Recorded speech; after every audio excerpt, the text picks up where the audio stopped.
Fletcher Collins stepped out of his custom Bentley, adjusting his Tom Ford suit as the valet took his keys. The 20-year high school reunion invitation had sat on his desk for months before he'd finally decided to come, more out of curiosity than nostalgia. After all, when you've built a tech empire worth billions, what's the point of revisiting your past? Yet something had drawn him back to Westlake High, perhaps the small voice in his head that whispered a name he'd tried to forget for 2 decades: Jasmine Roberts. The school gymnasium had been transformed with twinkling lights and banners displaying their graduation year. Fletcher paused at the entrance, suddenly feeling like the awkward 18-year-old he once was, not the confident 38-year-old CEO whose face had graced the cover of Forbes. "Name tag, sir." A cheerful volunteer handed him a sticker with his name scrawled across it. "Thanks," Fletcher said, reluctantly placing it on his lapel. He doubted anyone would recognize him anyway. He'd been gangly and unremarkable in high school before success had given him confidence and a personal trainer had given him the physique to match. He scanned the room, recognizing faces that had aged 20 years. Old football players with receding hairlines, cheerleaders with laugh lines, teachers who somehow looked exactly the same. Fletcher accepted a glass of champagne from a passing waiter and moved deeper into the crowd. "Fletcher Collins, no way," a man with a familiar smile approached. "Greg Porter, man, remember me, we had AP Physics together." Fletcher smiled, genuinely pleased to see his old lab partner. "Greg, good to see you. How's life treating you?" "Can't complain. Working at NASA now, married with 2 kids. Nothing compared to you though. Collins Connect has changed the tech world. I knew you were smart, but billionaire status." "That's another level," Fletcher shrugged modestly. "Just got lucky with the right idea at the right time." As Greg continued talking, Fletcher's attention drifted across the room. That's when he saw her. Time seemed to stop as his eyes locked on a woman laughing with a small group near the punch bowl. Her dark hair fell in waves around her shoulders, and though she was 20 years older than when he'd last seen her, Fletcher would have recognized Jasmine Roberts anywhere. The first girl he'd ever loved, the one who got away. "Fletcher, you still with me?" Greg waved a hand in front of his face. "Sorry, Fletcher couldn't finish the sentence. "Excuse me for a minute." He moved through the crowd, his heart racing like it hadn't since he'd pitched to his first major investor. Jasmine hadn't seen him yet. She wore a simple blue dress that complemented her curves, and her smile, God, that smile was exactly as he remembered it, bright enough to light up the room. Fletcher was 3 steps away when she turned and saw him. Her smile faltered for a moment, recognition dawning in her eyes. "Fletcher," she sounded breathless. "Fletcher Collins." "Hello, Jasmine." His voice came out steadier than he felt. "It's been a long time." Her eyes traveled over him, taking in the changes 2 decades had brought. "It certainly has. You look different." Fletcher laughed softly. "So do you, but just as beautiful." A slight blush colored her cheeks. "Always the charmer, even back when you were too shy to talk to anyone but me." "Only because you were the only one worth talking to." They stood there, suspended in a moment that bridged 20 years, until someone jostled Fletcher from behind. The spell broken, Jasmine gestured to the punch bowl. "Can I get you a drink?" "I'm assuming the champagne they're serving isn't up to your usual standards." "Champagne's overrated," Fletcher replied, setting his untouched glass on a nearby table. "Punch sounds perfect." As they walked together, Fletcher felt eyes following them. He was used to attention, but this was different. This wasn't about his wealth or success. This was about the unexpected connection still sparking between him and his high school sweetheart. Jasmine handed him a cup of punch. "So, billionaire tech genius, huh? I always knew you were smart, but this is impressive even for you." "What about you? Last I heard, you were heading to UCLA on a journalism scholarship." Her smile dimmed slightly. "I was, until my dad got sick my sophomore year. I came back to help take care of him, finished my degree at the state college, and ended up staying. I'm the editor of the Westlake Tribune now. I'm sorry about your dad." Fletcher remembered Mr. Roberts, a kind man who had always treated him well, despite Fletcher coming from the wrong side of town. He passed 5 years ago. Jasmine took a sip of punch, But he got to see me make something of myself, so there's that. I'm sure he was proud. Fletcher hesitated. And are you married? Kids? Jasmine shook her head. Divorced, no kids. Brad and I split 3 years ago. Turns out marrying your college boyfriend because it seems like the safe choice doesn't always work out. Fletcher felt a strange surge of relief. I'm sorry. Don't be, we're better as friends. What about you? No, Mrs. Billionaire. No time, Fletcher said simply. Building a company doesn't leave much room for relationships. That's hard to believe. No special someone in all these years. Fletcher looked directly into her eyes. Nobody that compared to my first love. The music changed to a slow song, and without thinking, Fletcher extended his hand. Dance with me, for old time's sake. Jasmine hesitated, then placed her hand in his. For old time's sake. As they moved to the dance floor, Fletcher placed a hand on her waist, remembering the last time they danced together at senior prom before everything fell apart. Her body felt familiar against his, as if the years between had never happened. Remember our first dance? Jasmine asked, her voice soft. Freshman mixer, you were wearing a green dress and I spent an hour working up the courage to ask you. She looked surprised. You remember what I was wearing? I remember everything about you, Jas. They swayed to the music, lost in memories. Fletcher was suddenly aware of how perfectly she still fit in his arms, how her perfume was different but somehow still essentially her. What happened to us, Fletcher? The question was quiet, almost lost in the music. Fletcher sighed. Life, distance, my scholarship to MIT, your plans for UCLA. We were 18 and thought we could beat the odds. And then you stopped calling, she said, a hint of old hurt in her voice. I thought I was doing the right thing, Fletcher admitted. You deserved better than a broke engineering student who could only see you every few months. You never let me decide what I deserved. The song ended and they stepped apart, the moment broken. An announcement about the night's program drew everyone's attention to the stage. Fletcher glanced at Jasmine, feeling like there was so much left unsaid. Want to get some air. He suggested, nodding toward the doors that led to the courtyard. Outside, the night was cool and clear, stars bright above them. They found a bench near the fountain that had been the center of campus social life during their school days. I looked you up, you know, Jasmine said after they sat down. When your company first made headlines, I was proud of you. I followed your career too, Fletcher confessed. I have a Google alert set for the Westlake Tribune. Your editorial on the town's water crisis last year was brilliant. She laughed. Stalker much, just keeping tabs on an old friend. Is that what we are, old friends? Her tone was light, but her eyes searched his face. Fletcher took a deep breath. I'd like to think we could be friends again, maybe more than friends eventually. Jasmine's expression grew serious. Fletcher, you live in a different world now, private jets and board meetings. I'm a small-town newspaper editor who shops at Target. You think that matters to me? He shook his head. Money changes things, sure, but not what's important. Not how I feel when I'm with you. And how do you feel? She challenged. Like I'm 18 again. Like anything is possible. Like I've spent 20 years chasing success when what I really wanted was sitting in this school all along. Jasmine stood up, creating distance between them.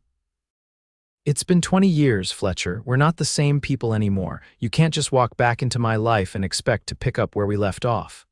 I know. Fletcher remained seated, giving her space. But maybe we can get to know who we are now, have dinner with me tomorrow night. I don't know if that's a good idea. Just dinner, Jasmine. We'll talk, catch up properly. No pressure, no expectations. She hesitated, then nodded slowly. Okay, one dinner. Fletcher smiled, feeling like he'd won a victory bigger than any business deal he'd ever closed. I'll pick you up at 7. Make it 7:30, and nowhere fancy. I don't own anything suitable for Michelin stars. Deal. They exchanged numbers, and as Fletcher watched Jasmine walk back into the gymnasium, he felt a hope he hadn't experienced in years. Tomorrow night couldn't come fast enough. The next evening, Fletcher parked his rental car outside Jasmine's modest but charming craftsman home. He'd considered bringing his Bentley, but thought better of it. Tonight wasn't about impressing her with his wealth. It was about reconnecting with the woman who had first captured his heart. He rang the doorbell, a bouquet of wildflowers in hand, just like the ones he used to pick for her from the field behind the school. When Jasmine opened the door, Fletcher's breath caught. She wore a simple sundress and minimal makeup, her hair loose around her shoulders. She looked beautiful in an effortless way that all his past dates, with their designer clothes and professional styling, had never achieved. "Wildflowers," she said with a soft smile, taking the bouquet. "You remembered. I told you I remember everything." Jasmine invited him in while she found a vase. Her home was cozy and filled with books, framed photos, and colorful throw pillows. It felt lived in and warm, so different from his minimalist penthouse. "I hope you meant what you said about nowhere fancy," Fletcher said as she arranged the flowers. "I made reservations at Angelo's." Her eyes lit up. "Our old pizza place, it's still there."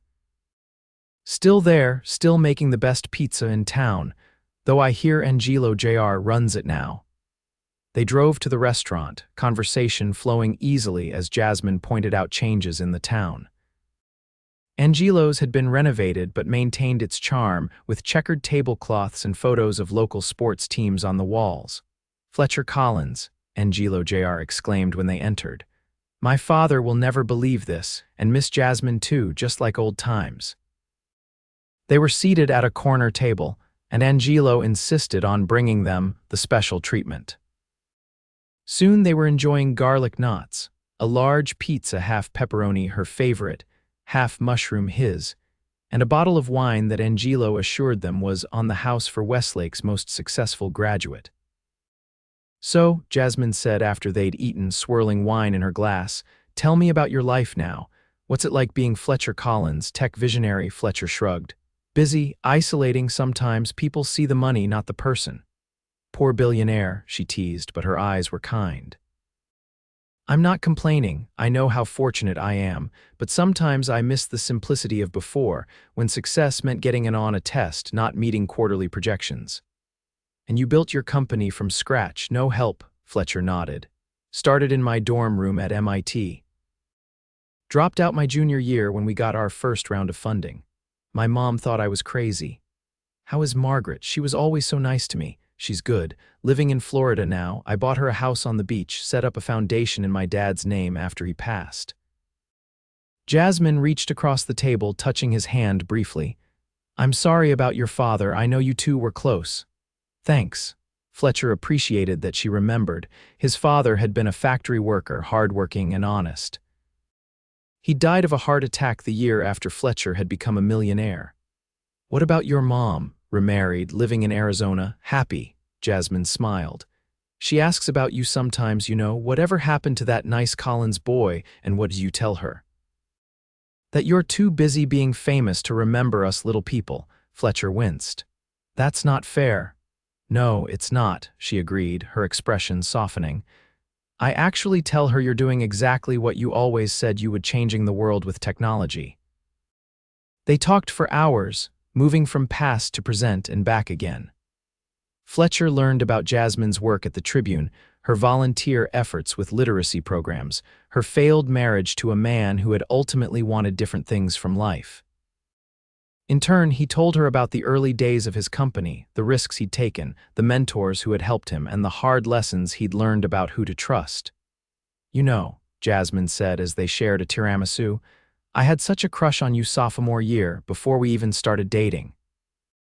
"Really? You never told me that. You were so serious in physics class, always the first with the right answer. I used to doodle your name in my notebook like a complete cliché." Fletcher laughed. "And here I thought you only went out with me because I helped you pass physics." "That was just a bonus." As they left the restaurant, the night air was cool and inviting. "Want to walk for a bit?" Fletcher suggested. "The park is just down the block." They strolled side by side, not quite touching but close enough that Fletcher could feel the warmth of her presence.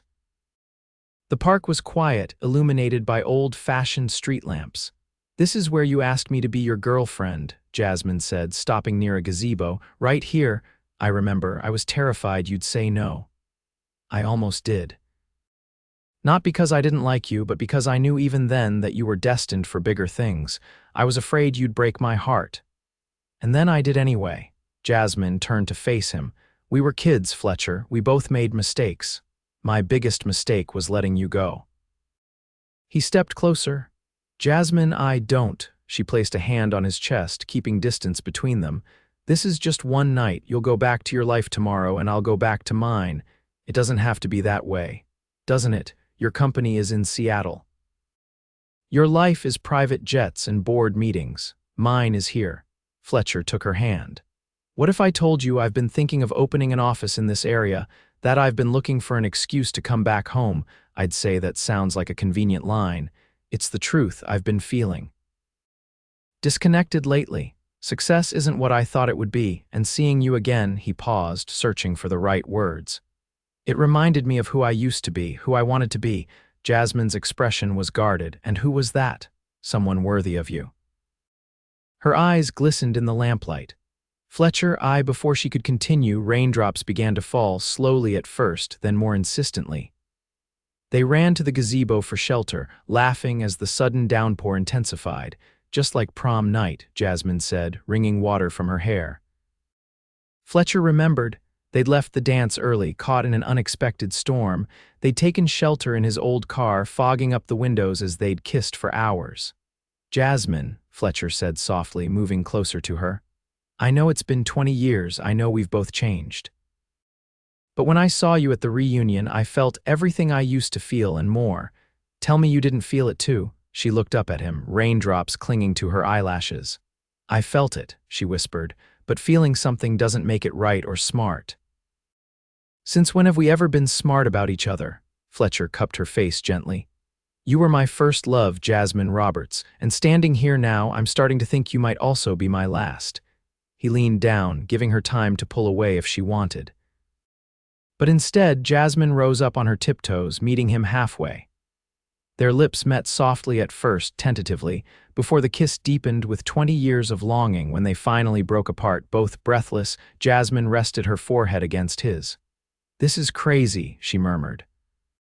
"The best things usually are." The rain continued to fall around them as they stood wrapped in each other's arms, rediscovering what they'd once had and discovering something new at the same time. "Stay," Jasmine said suddenly. "Not just tonight, stay in Westlake for a while. Let's see if this is real or just nostalgia playing tricks on us." Fletcher smiled. "I've got meetings I can reschedule, calls I can take remotely. I'd planned to be in town for a week anyway." "A week then," she agreed. "We'll take it slow, get to know each other again." But slow proved difficult when 20 years of separation stood between them. Over the next days, they were inseparable. Fletcher extended his hotel reservation and rescheduled his return flight. They explored the town together, visiting old haunts and discovering new ones. They talked for hours about their lives, their dreams, their disappointments. Fletcher showed Jasmine his work, explaining the vision behind Collins Connect that had made him a billionaire.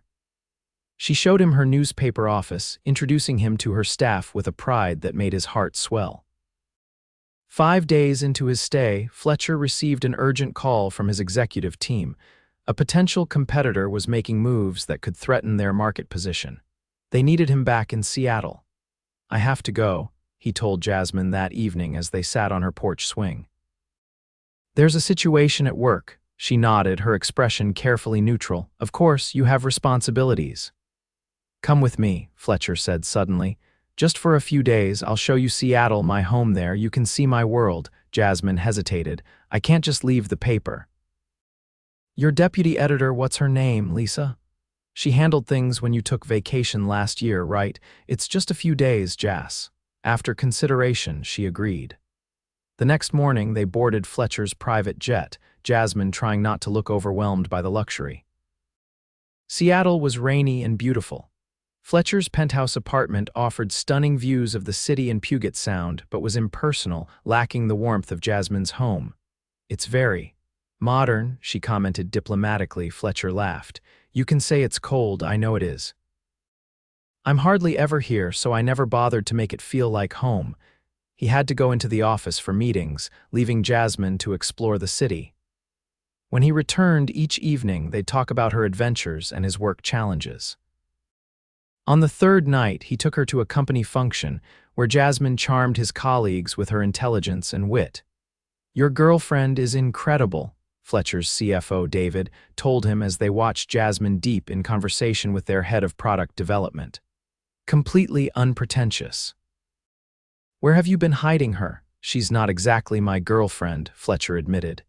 Yet, we're reconnecting. David raised an eyebrow.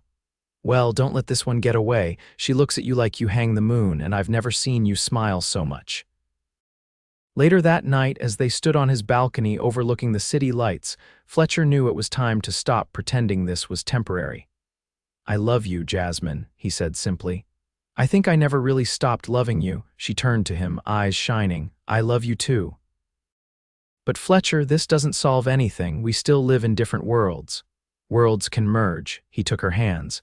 I've been thinking about this all week. Collins Connect is stable. I have an amazing executive team. I don't need to be in Seattle full-time anymore. What are you saying? I'm saying I want to come home, to Westlake, to you. I can work remotely, fly in for important meetings. We can split our time between here and there if you want, or I can just commute. You do that, change your whole life for a chance at a life with you in a heartbeat. Fletcher pulled her closer. These past days have been the happiest I've had in 20 years. I don't want to lose that feeling again. I don't want to lose you again. Jasmine searched his face, looking for any sign of uncertainty. Finding none, she smiled. We could try. But you need to know I won't give up my paper. It matters to me. I would never ask you to. Your dedication to journalism is one of the things I love about you. And you have to promise that when this honeymoon phase ends, when it gets hard, because it will get hard, you won't just jet off to Seattle and disappear from my life again. I promise, Fletcher said solemnly. This time I'm all in, for as long as you'll have me. They sealed the promise with a kiss, the city lights twinkling below them like the stars that had witnessed their reunion. 6 months later, Fletcher had made good on his word. He'd purchased a home in Westlake, not too ostentatious at Jasmine's insistence, but spacious and warm. He'd established a small satellite office for Collins Connect in the city, creating jobs and investing in the community. Most importantly, he'd become a fixture in Jasmine's life, supporting her work at the Tribune and building relationships with her friends and colleagues. On a crisp autumn evening, Fletcher took Jasmine back to the gazebo in the park, the place where he'd first asked her to be his girlfriend, the place where they'd rekindled their connection in the rain. This time, the sky was clear and the gazebo was decorated with twinkling lights and wildflowers. As Jasmine gasped at the beautiful setup, Fletcher dropped to one knee. Jasmine Roberts, he began, his voice steady despite the hammering of his heart. 20 years ago, I made the biggest mistake of my life by letting you go. 6 months ago, fate gave me a second chance when I saw you across that gymnasium. I've spent every day since then falling more deeply in love with you, and I promise to spend the rest of my days making you as happy as you've made me. He opened a small velvet box, revealing a ring with a modest but perfect diamond surrounded by smaller emeralds green, like the dress she'd worn at their first dance. Will you marry me? Tears spilled down Jasmine's cheeks as she nodded. Yes, she whispered. Yes, I'll marry you. As he slid the ring onto her finger, cheers erupted from nearby. Their friends and family emerged from hiding spots around the park. Jasmine's mother and stepfather, Fletcher's mother, colleagues from the Tribune, and even some of Fletcher's executive team who had flown in for the occasion. How did you manage all this? Jasmine asked, laughing through her tears as they were surrounded by well-wishers. I may be a billionaire, but some things are worth more than money, Fletcher replied, pulling her close. Like second chances, like coming home, like you. 1 year later, they were married in that same park, with wildflowers everywhere and the whole town seemingly in attendance.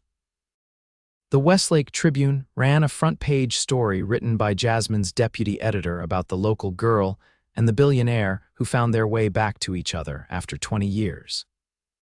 Fletcher's wedding gift to Jasmine was a foundation in her father's name to support journalism education and local newspapers across the country.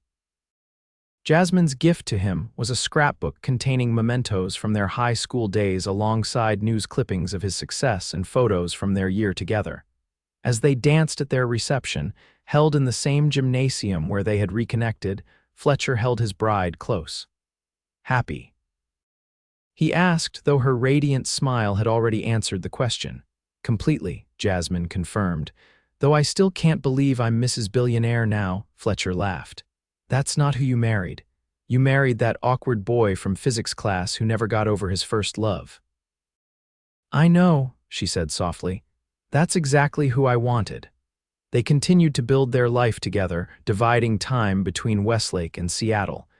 Jasmine expanded the Tribune's digital presence with Fletcher's technological expertise behind her. Fletcher found new purpose in mentoring young entrepreneurs from small towns like Westlake, establishing a business incubator that gave opportunities to promising talents who might otherwise be overlooked. 2 years into their marriage, they welcomed twins, a boy and a girl who had Jasmine's smile and Fletcher's thoughtful eyes. Their home became the warm, loving center Fletcher had always wanted but never had until Jasmine came back into his life.